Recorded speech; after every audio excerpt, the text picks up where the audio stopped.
আসসালামু আলাইকুম রহমতুল্লাহ। এই দেখেন আমাদের নতুন এক সিংহের পোনা 400 কেজি আছে বর্তমানে। যদি কেউ নিতে চায় তাহলে নিতে পারবে, কোনো অসুবিধা নাই। যে নিজে ডেলিভারি দিয়ে যাবো। দেখেন সুন্দর মাছ, একদম সুন্দর পিওর মাছ।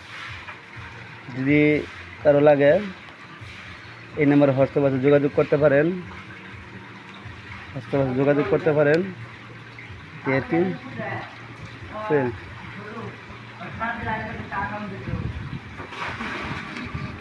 যোগাযোগ করতে পারবেন, কোনো অসুবিধা নাই। হোয়াটসঅ্যাপ নাম্বার আছে, হোয়াটসঅ্যাপ নাম্বার যোগাযোগ করতে পারবেন যদি লাগে। যারা কৃষক আছেন তাদের জন্য খুব, এই দেখেন পরাইগুলা মহিলা মাছ দেখা যাচ্ছে, পরাইগুলা মহিলা মাছ। যে নিতে চান তো নিতে পারবেন, কোনো অসুবিধা নাই। আসসালামু আলাইকুম।